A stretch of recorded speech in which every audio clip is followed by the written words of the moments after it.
Seja bem-vindo a este canal. Espero que esta palavra fale profundamente ao seu coração. João, capítulo 14, versículo 1. Não deixe que seu coração fique aflito. Creiam em Deus, creiam também em mim. Na casa de meu pai há muitas moradas. Se não fosse assim, eu lhes teria dito: vou preparar lugar para vocês. E quando tudo estiver pronto, virei buscá-los, para que estejam sempre comigo, onde eu estiver. Vocês conhecem o caminho para onde eu vou. Feche os seus olhos nesse momento, antes de eu começar a falar aquilo que Deus colocou no meu coração, que está aqui nas minhas anotações.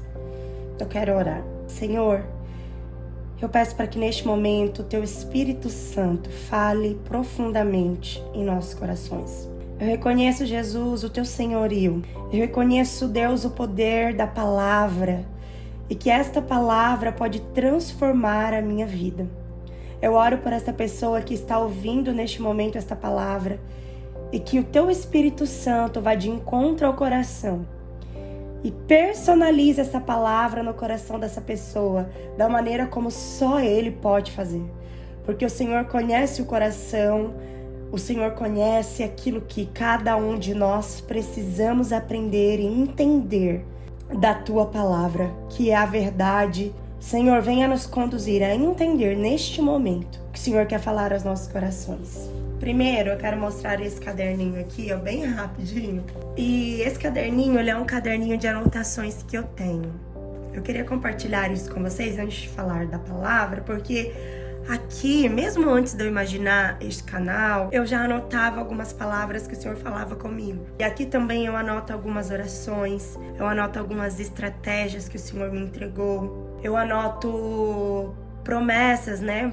Palavras que o Senhor liberou sobre a minha vida. Então eu te incentivo também a pegar um caderninho, a ter um caderninho de anotação e que você anote essas coisas, porque no devido tempo o Senhor pode usar essas palavras que foram liberadas, que foram entregues para você, para te trazer clareza, para te trazer algum direcionamento. Às vezes algo que Deus fala com você ali, talvez naquele momento não faça sentido, mas em algum outro momento Deus te leva novamente a esta palavra e essa palavra fala ao seu coração.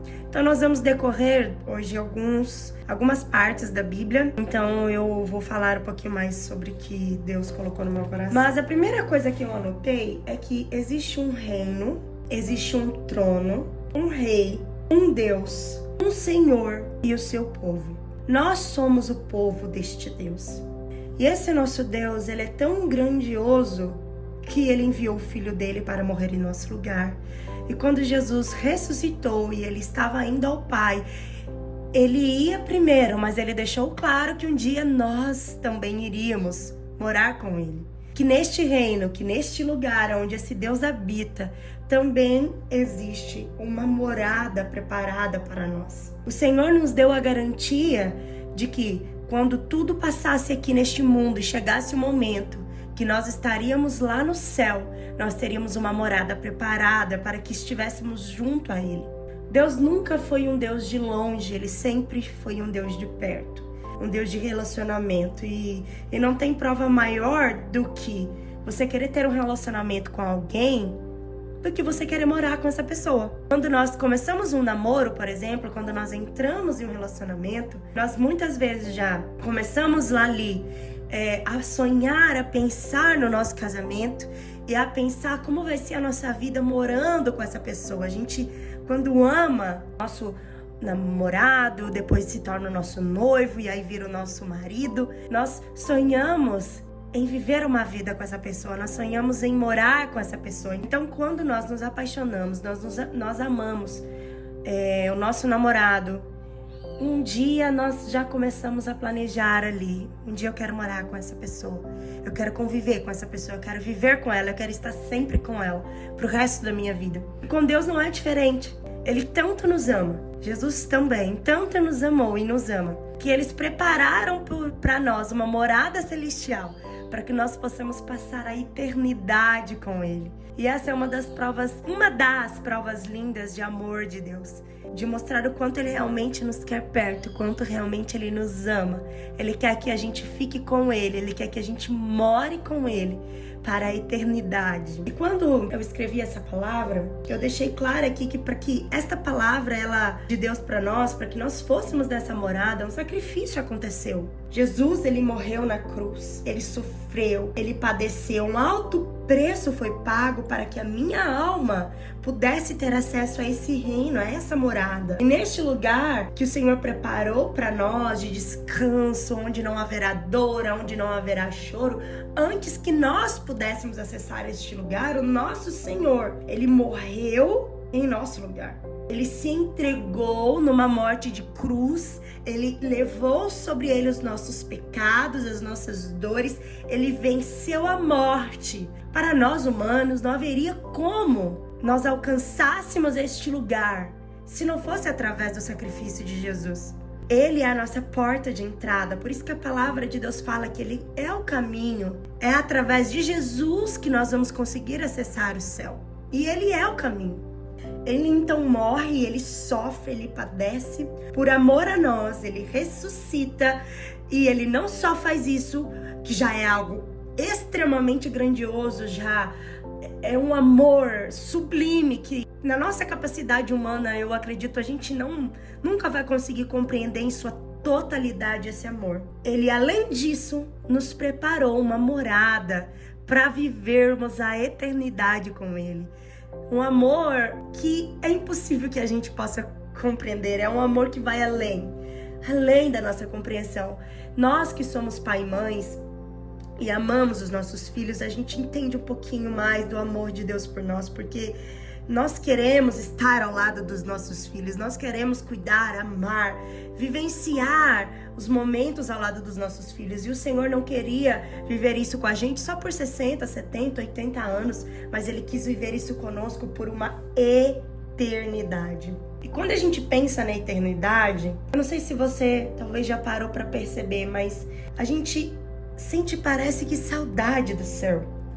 É como se o nosso coração, ele clama pela eternidade. Quero ler agora com vocês Eclesiastes 3:11. E, no entanto, Deus fez tudo apropriado para o seu devido tempo. Ele colocou um senso de eternidade no coração humano, mas mesmo assim, ninguém é capaz de entender toda a obra de Deus do começo ao fim.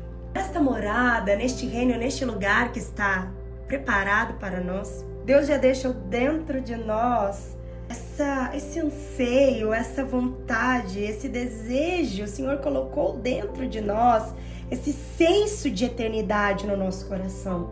Nós ansiamos para que um dia nós estejamos com o nosso Senhor, aquele que nos levará a esse lar, Ele que começa em nós uma boa obra e é fiel para completá-la, para que um dia nós possamos estar neste lugar onde nós ansiamos dentro de nós, que é a eternidade de Deus. Mas para que isso aconteça, para que nós possamos acessar este lugar, um lugar que já sim nos foi dada a oportunidade de estar por meio de Jesus, nós também temos a nossa responsabilidade. A salvação, ela veio através de Cristo Jesus, mas há algo que nós precisamos também fazer para que nós possamos um dia entrar neste reino. Podemos um dia estar na nossa morada celestial. E então esse senso de eternidade que existe dentro de nós ser satisfeito por completo.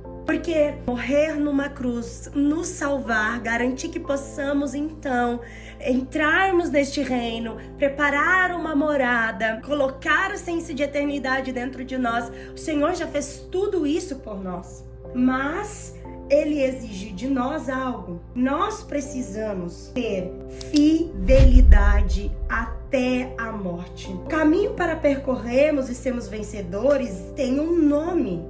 E esse nome é Jesus. Porque Jesus, em sua palavra, já disse: eu venci o mundo. Então, é necessário que sejamos fiéis a esse Jesus, fiéis a Ele, como não somente o nosso Salvador, mas também como nosso Senhor. O nome do nosso Senhor, Ele está acima de todo nome. E é sobre este nome, e é por querer obedecer a este Senhor, que nós devemos viver em fidelidade com Ele. para que então nós possamos um dia na eternidade usufruir da plenitude da morada celestial que está preparada para nós. Nós precisamos entender que então nesta terra há um caminho de devoção, há um caminho de busca pela santidade, há um caminho de busca pelo conhecimento da verdade, pelo conhecimento da palavra, pela prática da mesma, para que nós possamos vivenciar o que o Senhor tem para nós aqui nessa terra, até que chegue o momento que nós vamos entrar no reino que Ele preparou para nós. Enquanto vivermos aqui, temos que entender que temos um senso de responsabilidade. A partir do momento que nós aceitamos o Senhor, nós cremos nessa morada celestial, nós cremos na salvação que veio por meio de Cristo, nós entendemos que existe um senso de eternidade dentro de nós compreendemos que vamos morar com Ele na glória, nós temos um senso de responsabilidade de vivermos na terra como embaixadores deste reino, responsáveis por anunciarmos a verdade que nos foi revelada. Nós vamos ler agora 2 Coríntios 5:20. Agora, portanto, somos embaixadores de Cristo. Deus faz seu apelo por nosso intermédio. Falamos em nome de Cristo quando dizemos: reconciliem-se com Deus. Pois Deus fez de Cristo aquele que nunca pecou, a oferta por nosso pecado, para que por meio dele fôssemos declarados justos diante de Deus. Mais uma vez nós compreendemos que não foi por nosso meio, mas somente por meio de Cristo é possível que nós sejamos declarados justos diante de Deus. Isso Jesus fez por nós. Mas aqui nós já temos uma outra missão que cabe a nós. Somos embaixadores do reino de Deus. Então, como cristãos, nós não podemos simplesmente pensar assim: bom, estou salvo por meio de Cristo, foi Ele quem conquistou isso por mim, eu tenho essa consciência, e agora eu vou sentar no meu sofazinho em berço esplêndido porque eu estou salvo. Não. Nós precisamos, e talvez nunca como antes, ter a urgência de compreender: peraí, essa salvação veio para mim, mas ela não veio só por mim. Essa salvação veio intermédio do meu Senhor, mas ela também me fez ser um embaixador do reino desse Senhor. Então eu preciso entender que agora é necessário que eu viva por Ele, que eu fale somente por meio dEle e que eu proclame para que outros reconciliem-se com Jesus Cristo e por meio de Jesus Cristo também possam ser salvos. Cientes que uma alma vale mais do que o mundo todo. A gente ouve muito isso, fala muito sobre isso. E às vezes a gente também se coloca somente a minha alma, né? A gente se coloca só no lugar do filho que, talvez o filho pródigo, talvez um dia eu saí, Jesus foi lá e me buscou. E é real, é verdade. Jesus inclusive fez isso comigo. Mas nós também temos que ter consciência que o nosso vizinho, do lado da direita, que os nossos amigos, que aquele que Deus coloca no nosso caminho também são aqueles que o Senhor quer salvar. Então nós temos que entender que esta alma que ainda não conheceu Jesus, para Ele vale muito. E Ele quer que esta alma também seja salva. E os embaixadores do reino precisam viver por este reino, precisa falar deste reino, precisa falar por meio do dono deste reino. Por isso, nós não podemos nos acovardar, ainda mais neste tempo.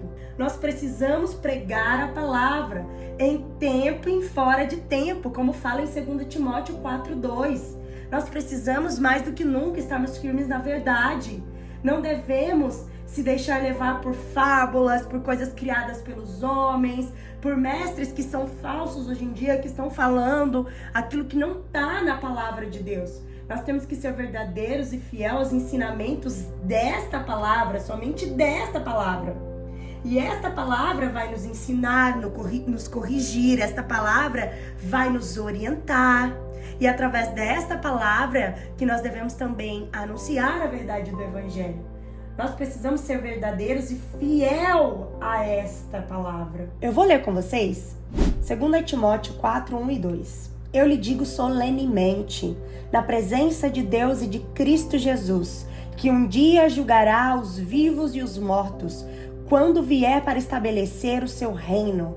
Pregue a palavra, Esteja preparado, quer a ocasião seja favorável, quer não. Corrija, repreenda e encoraje com paciência em bom ensino. Então essa é a nossa missão. Nós precisamos pregar a palavra. E se nós olharmos para o mundo, para tudo que está acontecendo no mundo, tem que arder em nós um senso de urgência. Tem que haver em nós um desejo de pregar a palavra do Senhor. Pregar e pregar e pregar, como Timóteo disse, em tempo e fora de tempo. Porque eu sei que hoje nós temos que ter a consciência que pregar a palavra não vai nos fazer ser amados pelo mundo. Porque a própria palavra diz que seríamos odiados pelo mundo. Então hoje nos posicionarmos contra o sistema deste mundo talvez vai nos gerar desconforto. Talvez vai nos gerar situações que para nossa carne pode ser dolorido. Eu quero ler com vocês agora 2 Timóteo, capítulo 2, versículo 3. Suporte comigo o sofrimento como bom soldado de Cristo Jesus. Nós precisamos entender que por mais difícil que seja, e esta palavra ela está vindo também de encontro ao meu coração, nós devemos pregar a palavra do Senhor e suportar os sofrimentos que possam vir mediante a isso. E para finalizar, estou quase finalizando, na verdade. Não se distraia. Não se distraia com as coisas deste mundo. Não se deixe levar. Porque eu acho que o principal que tem acontecido conosco é que nós estamos distraídos demais. O inimigo tem usado a distração como uma ferramenta e uma das mais eficazes. Porque se nós olharmos para a nossa vida, nós estamos cheios de compromissos. Nós estamos completamente desapercebidos, distraídos, cheios de afazeres. E essas distrações muitas vezes estão nos tirando do foco principal de um embaixador de Cristo. Por isso nós não devemos nos distrair. Inclusive, não devemos nos distrair com aquilo que nós queremos também conquistar. Ou seja, coloca todo o nosso foco na casa, no carro, em coisas terrenas que nós queremos conquistar. Nós devemos colocar mais os nossos olhos no Senhor. Nós nos distraímos às vezes também com as decepções. Nós devemos, então, tirar os nossos olhos dessas distrações, das conquistas que nós queremos, das decepções e voltarmos os nossos olhos ao reino. E o reino, ele se movimenta na terra. Nós precisamos estar atentos ao mover do reino nessa terra. E também não estarmos somente atentos ao reino, mas a nos movimentarmos junto com esse reino, junto com as diretrizes deste reino. Nós precisamos então entender que nós não somos deste mundo. As nossas lutas então de hoje, daqui, do que nós passamos, elas são lutas daqui, mas a nossa verdadeira luta não são pelas coisas daqui. A nossa verdadeira luta deve ser conquistar aquilo que a traça não corrói, aquilo que a ferrugem não vai corroer, os ladrões não vão roubar, aquilo que é incorruptível, aquilo que é do céu. Nós precisamos voltar a conquistar tesouros no céu. Eu quero ler com vocês Mateus 6, 19 e 20. Não ajuntei tesouros aqui na terra, onde as traças e a ferrugem os destrói, onde os ladrões arrombam casas e os furtam. Ajuntem seus tesouros no céu, onde traças e ferrugens não destrói, e onde ladrões não arrombam nem furtam. Onde o seu tesouro estiver, ali está o seu coração. Eu li o 21 também. Então, para finalizar essa mensagem, eu quero deixar esta frase no seu coração. Você é o embaixador do reino de Deus. O embaixador do reino de Deus, ele deve compreender que tudo aqui é passageiro, mas que a morada aguarda. Porém, enquanto ele estiver aqui, ele precisa anunciar aos outros a verdade do Senhor. E ele precisa olhar para Deus e deixar as distrações de lado, as preocupações, tudo de lado, e voltar a desejar, a conquistar os tesouros do céu. Quanto tempo talvez você não pensa na tua morada celestial? Quanto tempo talvez você não pensa nesse amor de Deus que é tão grandioso a ponto de querer morar com alguém como eu e você pela eternidade? Portanto, meus irmãos e minhas irmãs, que voltemos a conquistar tesouros celestiais.